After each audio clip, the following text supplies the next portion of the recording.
the hottest time of the year, so I don't want to watch that movie anymore. Behind that famous Home Alone scream was a child trapped in hell at just 10 years old. Mon was worth $50 million, but he didn't know it because his father made sure of it. Today, the horrifying truth comes out. Threats, abuse, and the Kit cult turned his own son into a prisoner of fame for strange reasons. This isn't just another child star story, it's a father's betrayal that will leave you speechless. Macaulay Culkin was born on August 26, 1980 in Manhattan, New York. His family was big, his home was small, and money was always tight. He grew up in Yorkville with 6 siblings in a space so small that they all had to share bunk beds in one room. There were no doors, just a narrow hallway that served as their home. They didn't have any privacy, but the chaos made it feel like they were there. Kit Culkin, their father, used to be a stage actor before taking a job at a local church, and Patricia Bren, their mother, worked as a phone operator for a casting agency. Their connection to the entertainment business would change everything for McCall. Life was hard for his family. He later said he used to crawl under theater seats looking for lost change, which was a small but telling sign of how hard things were. But something else was going on in that crowded apartment. His father had once dreamed of making it as his kids into show business because he thought one of them could do well. Mao stood out early on. Before he turned 5, he was already performing in off-Broadway productions like Bach Babies and The Nutcracker with the New York City Ballet. His mother's job also helped. She knew people at casting agencies, and one director, Billy Hopkins, even paid for Mao's Ides to go to auditions. By 8, he had small parts in Rocket Jalter and See in the Morning, but everything changed when he starred in Uncle when Macaulay Culkin played Kevin McAllister in Home Alone. His performance stole the show. His expressions, timing, and charm made him impossible to ignore. He wasn't just another child actor, he was something special. The role made him the most famous child actor in the world. The movie, directed by Chris Columbus and written by John Hughes, was about a boy who gets left behind at Christmas and has to outsmart 2 thieves. It was funny, smart, and had a lot of heart, but none of it would have worked without the perfect Kevin. Culkin was the first kid Columbus saw who could play Kevin, but the director wasn't sure. He kept looking and auditioned over 200 other kids, but none of them had the same natural charm. When Culkin came back for a second audition, he had memorized 2 whole scenes from the script. He didn't just say the lines, he became Kevin. That was it, the search was over. When Home Alone came out in 1990, it was an instant hit. People couldn't get enough of Kevin's performance. With crazy stunts and funny traps, the movie broke box office records and made Culkin a global superstar. His face was on posters, magazines, and even lunchboxes, and Kevin's scream, love of cheese pizza, and fearless attitude became pop culture gold. Culkin's performance was a big part of why the movie worked so well. He made Kevin more than just a mischievous kid. He made him funny, brave, and completely relatable. Critics and audiences loved him, and Hollywood suddenly took notice of him. 2 years later, Home Alone 2, Lost in New York, came out. This time, Kevin was separated from his family again, but this time he had all of New York City to play in. The movie kept everything that made the first one great and added even bigger stunts and funnier moments. It didn't make as much money as the first one, but it was still a huge hit, making over $173 million in the US alone for Culkin. The sequel was more than just another blockbuster, it was a financial breakthrough. For the first movie, Home Alone, he made a huge $4,500,000. By the time he starred in Richie Rich in 1994, he was making $15 million per film at just 14 years old. He was one of the highest paid actors in Hollywood, but fame came with pressure. His father, Hit Culkin, managed his career and pushed for bigger paychecks, but things weren't easy behind the scenes. By the mid-1990s, Macaulay had made enough money to last a lifetime, and the attention was starting to get to him. Families all over the world watched Kevin defend his home and outsmart the thieves every December. The movie became a holiday tradition, and kids who grew up watching it showed it to their own kids. It wasn't just a movie, it was a part of people's childhoods. Decades later, Home Alone is still one of the most beloved movies of all time. The slapstick comedy, the clever traps, and the heartwarming story all contributed to its success, but at its core, in the early 1990s, Macaulay Culkin was everywhere. He didn't just play Kevin McAllister, he was Kevin McAllister, and that little boy with the big smile will always remind people of the magic of Christmas. As he got older, though, things started to change. He wanted to show that he wasn't just the mischievous kid from Home Alone, he wanted something more. In 1991, he took on a role that was completely different from anything he had done before. My Girl wasn't a slapstick comedy or an adventure movie. The movie was sad and emotional, and Hewlin played Thomas J., a sweet and fragile boy who was allergic to almost everything. His performance was heartfelt, and the movie made over $17 million in the US. But it wasn't just another hit, it was a turning point because it was the first time people saw him as more than just a funny kid. Then came The Good Son in 1993, which shocked everyone. Instead of playing a likable troublemaker, he played Henry Evans, a boy with no conscience and no remorse. This wasn't the Macaulay Culkin. People knew this. People were uncomfortable with his cold stare and unsettling calmness. Critics had mixed feelings about the movie, but no one could deny that Culkin had range. He wasn't afraid to take risks. His father, Kit Culkin, had pushed for this role and even threatened to take him from Home Alone and Lost in New York if he didn't get it. It was a risky move that paid off. By 1994, Culkin was still getting big roles, but the excitement around him was fading. He starred in Richie Rich as the movie Billionaire Kid with a Heart of Gold, had a fun premise, a well-known character, and Culkin's signature charm, but it was missing something. The reviews weren't great, and while it did well at the box office, it didn't have the same energy as his earlier hits. It was clear that audiences were moving on. The mid-1999s were an odd time for family movies. People still loved them, but they wanted more depth and complexity. Culkin was in a tough spot. He was still young, and he wasn't the same wide-eyed kid from Home Alone as he was growing up, and Hollywood didn't know what to do with him. Movies like Getting Even with Dad and The Pagemaster didn't do badly, but they weren't the big hits everyone was expecting either. Suddenly, he wasn't the biggest child star in the world, and at just 14 years old, he did something no one saw coming. He quit. He was one of the highest paid child actors ever, making $8 million per film, but he didn't want to stay. The actor had been working as an actor since he was 4 years old and had never known a life outside of movies. He wanted to go to school, make friends, and just be a normal teenager. Culkin and Kunis began dating in May 2002. At the time, both were young Hollywood stars figuring out their lives. Culkin was still known as the Home Alone Kid, and Kunis was becoming famous from the 1970s show, That 70s Show. Despite the attention of the media, the couple kept their relationship mostly private. In a 2007 interview, Kunis said that their life together was simple. They spent time together. She also said that Culkin was a great cook who made dinner every night. But as the years went by, things got more complicated. By 2006, Culkin was living in New York while Kunis was in Los Angeles. The long distance started to get to them, and in early 2011, they decided to split up. At the time, Kunis's reps said that the breakup was friendly, and she and Kunis stayed friends.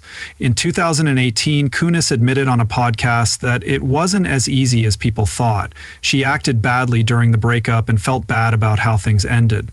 Looking back, she realized that the breakup gave them both the chance to move on. Kunis married Ashton Kutcher in 2015, and Kunis fell in love again with actress Brenda Song. Even though their relationship ended, it was a big part of their lives and helped shape who they are now. Culkin met Song at a party hosted by Seth Green in 2014. They didn't start dating right away, but in 2017, they worked together on Green's after filming Film Change Land. They became closer, and by October, were seen together in public. They held hands at Knott's Scary Farm and went to events together. Unlike many Hollywood couples, they didn't talk much about their relationship, choosing to keep it private. In April 2020, they had their first child, a son named Dakota, who was named after Culkin's sister, who died in 2008. In December 2022, they had their second son, Carson, and instead of hiring a nanny, they asked Song's parents to help. Culkin stayed home with the boys. Culkin called himself a homebody dad, and Song balanced work and motherhood. Sometime before 2023, they got engaged, but they didn't rush to get married. They joked about eloping, but decided to wait so they could include Song's family. In December 2023, when Culkin received his star on the Hollywood Walk of Fame, fans saw Song wearing a gold band and thought they might have already married, but the couple wouldn't confirm anything because they were focused on raising their children. Culkin has always said nice things about Song. He once told her he believed in her with all his heart. The relationship isn't about big gestures or fame. It's about trust, love, and building a life together. Macaulay was one of Hollywood's biggest child stars, but his life behind the scenes was anything but glamorous. His father, Kit, wasn't just his manager. He made all the decisions, handled the money, and pushed Macaulay to work nonstop. Hollywood executives found him impossible to deal with. He pushed movies back to get what he wanted. What most people didn't know was that he didn't let his son have much of a say in his career for years. Macaulay didn't know how much money he was making because his father made sure of that. By the time he did find out, he was worth about $50 million. This was during a nasty custody battle between his parents. Kit had hidden newspapers from him, so he never saw headlines about his success.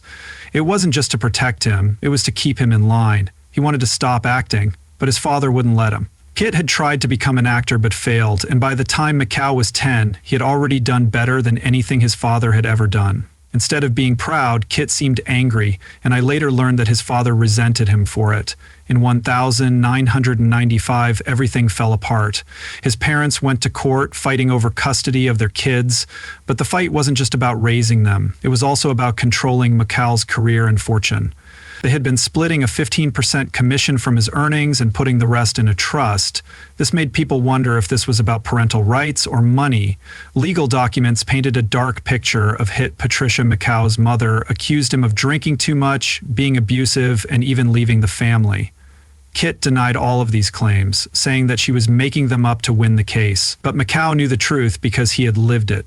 He said that his father was mean and would threaten to hit him sometimes if he didn't do a good job. He was punished by having to sleep on the couch. It wasn't just about discipline, it was also about power. Macaulay was one of the most famous kids in the world, but at home he had no control over his own life. When he was 16, he finally made a choice. He stopped his parents from managing his money. It was the first real step toward taking back his life, but it cost him. By 1997, Kit was no longer in his children's lives. The man who had once been in charge of everything was gone. But even with his father gone, Macaulay in 2004, he was arrested in Oklahoma City for having marijuana and prescription drugs on him. He was briefly jailed and later given 3 one-year suspended prison terms. The tabloids had a field day painting him as yet another child star who had lost control. Then, in 2012, photos of Macaulay looking weak and messy led to rumors that he was addicted to drugs, with some saying he was spending thousands of dollars a month on heroin. The National Enquirer even ran a story about it. In an interview with The Guardian, Macaulay fought back against the rumors, saying, "No, I was not pounding $6,000 of heroin a month." What bothered him most wasn't the accusations, but how the media pretended to care about him while making money off of his problems. He called out the hypocrisy, saying, "No, you're trying to shift papers." Despite everything, Macaulay eventually found peace. He left Hollywood and built a quieter life, mostly living in France. When asked about his relationship with fame, he simply said, "I don't just turn my back on fame, I actively don't want it." Also, Michael Jackson and Macaulay Culkin had a friendship that people questioned for years. Some thought it was strange, while others saw it as something worse. When allegations against Jackson came out, their relationship became a major topic of discussion. But no matter what the media said, Culkin never changed his stance. He defended Jackson while he was alive and even after he died. Before Culkin testified in Jackson's 2005 trial, he did an interview with Larry King in which he talked about how he and Jackson met. He said that Jackson had called him out of the blue while Home Alone was at the top of the charts, and they had met briefly before when Culkin was in The Nutcracker. This was their first real conversation. Culkin wasn't like other people who met Jackson. He wasn't in awe of him. He knew Jackson was a pop star, but he wasn't a super fan. He thought that might be why they got along. He didn't treat Jackson like a legend. He treated Jackson like a friend. They were friends, and it wasn't just them and Jackson. The whole Culkin family knew and spent time with Jackson. When King asked Culkin about Neverland and what really happened there, Culkin gave a clear answer. Neverland was built for fun. It had an amusement park, a movie theater, and an arcade full of video games. People made a big deal about kids staying in Jackson's room, but Culkin said most people didn't understand what that meant. Jackson's room wasn't just there was only one room, but the building was 2 stories tall and had several bathrooms. Culkin had slept there, but so had many others. He also knew why people didn't understand Jackson. He had spent his whole life in the public eye, never had a normal childhood, and had been shielded from the real world for decades. He wasn't good at explaining himself, which sometimes made things worse. When King asked Culkin why Jackson liked being around kids, he gave a simple answer. Kids didn't care about fame. They didn't treat him badly. Jackson liked that because deep down, he was still a kid at heart. Then King asked the most important question. What did Culkin think about the accusations? He didn't hold back. He said it was sad, but something about it never made sense to him. If a child had been hurt, why would a parent settle for money instead of making sure the person responsible went to jail? That didn't make sense to him. The first case against Jackson seemed more about money. He didn't want to be a part of the media circus surrounding the trial, but he showed up when Jackson needed him to. Culkin's testimony was a big deal because two former Neverland employees said they saw Jackson act inappropriately with him in the early 1990s. Culkin wasn't in court that day, so a friend called him and told him to watch CNN. When he heard what was being said, he couldn't believe it because he had never seen Jackson do anything inappropriate to anyone, and he made that clear. When the documentary Leaving Neverland came out years later, everyone was waiting to hear what Culkin would say. His answer was the same as it had always been. He addressed the accusations directly in an interview with Esquire in 2020. He had no reason to lie. If he had something to hide, that would have been the time, but he didn't. Nothing bad had ever happened to him or anyone else. He also had a strange conversation with actor James Franco on a plane where Franco brought up the documentary.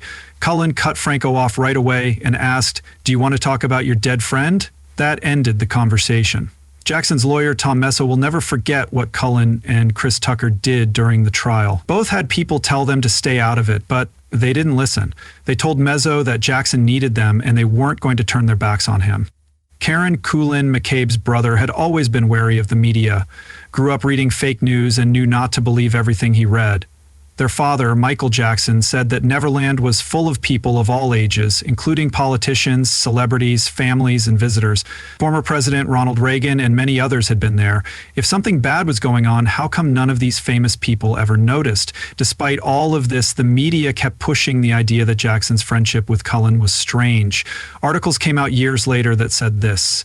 Later, some people brought it up again for no real reason. One even used Brenda's song about Culkin partner wishing Harris Jackson a happy birthday as an excuse. The people involved never saw anything strange about the friendship, but the media wouldn't let it go. Macaulay Culkin didn't plan a big Hollywood comeback. He wasn't trying to get famous or relive his childhood success. His return to acting happened slowly, with smaller roles that let him explore new sides of himself. He wanted to show he was more than just a child star. In the mid-2000s, he started choosing roles that were more challenging than just the kid from Home Alone. Sex and Breakfast and The Wrong Guys for the Job were two lesser-known movies that helped him move away from his child star image. But Party Monster, which came out in 2003, was the movie that really changed things for him. He played Michael AIG, a real-life club promoter who got involved in drugs, crime, and murder. It was a shocking role for anyone who still thought of him as Kevin McAllister, as the movie went into the wild and reckless side of life. Culkin's performance in New York's underground club scene in the late 1980s was intense and unsettling. It showed that he was willing to take risks and had the skills to back them up. He then made the dark comedy Saved in 2004, which was set in a Christian high school and starred a sarcastic wheelchair-bound teen who saw through the hypocrisy around him. The movie dealt with religion, morality, and identity in a way that was both sharp and funny. It was another step in his transformation and showed that he could handle it. Culkin didn't stop at movies. He had a guest role on Will and Grace that let him play with comedy in a new way. He was picky about the projects he worked on, choosing ones that interested him over ones that would make him famous again. His Roach was careful to shape his career on his own terms, making sure he stayed in charge. Years later, he made another splash with his role in the American Horror Story double feature. It was another dark and creepy character that showed that, even after all that, Moment led to an unexpected honor, a star on the Hollywood Walk of Fame in 2023. It wasn't just for his past successes, it was recognition for everything he had done, including the bold choices that made him stand out. But acting wasn't his only passion. He had always been drawn to other forms of art, and the internet gave him the freedom to try them all. He started making web series and podcasts like Bunny Ears, which was a mix of comedy, satire, and pop culture. It started as a podcast, but turned into he had a website and YouTube channel with weird and funny videos like fake self-help advice and weird product reviews. He wasn't trying to be a mainstream entertainer, he was just having fun making the kinds of videos he liked. Then there was the Pizza Underground, one of the strangest things he ever did. In 2012, he and some friends formed a parody band and rewrote Velvet Underground songs with pizza-themed lyrics. He knew it was silly. Songs like Take a Bite of the Wild Slice and All Pizza Parties were a mix of joke and tribute, and the band gained an unexpected cult following at live shows where they even gave away free pizza to the crowd. Some people loved it, others didn't. At one festival in England, they were booed off the stage. But Culkin didn't care. The band was never meant to be serious. It was just another weird and creative experiment. By 2018, the Pizza Underground was over, but it remained one of the most surprising parts of his career. He painted, wrote, and explored ideas outside of Hollywood. He never wanted to be famous. Instead, he just did whatever interested him at the time. Unlike many former child stars, he didn't try to hold on to his early fame. Instead, he let it go and built something new. Culkin once said that he was very, very casual about everything he did, and that attitude shaped everything he did. He never forced a comeback. Instead, he kept creating, experimenting, and having fun.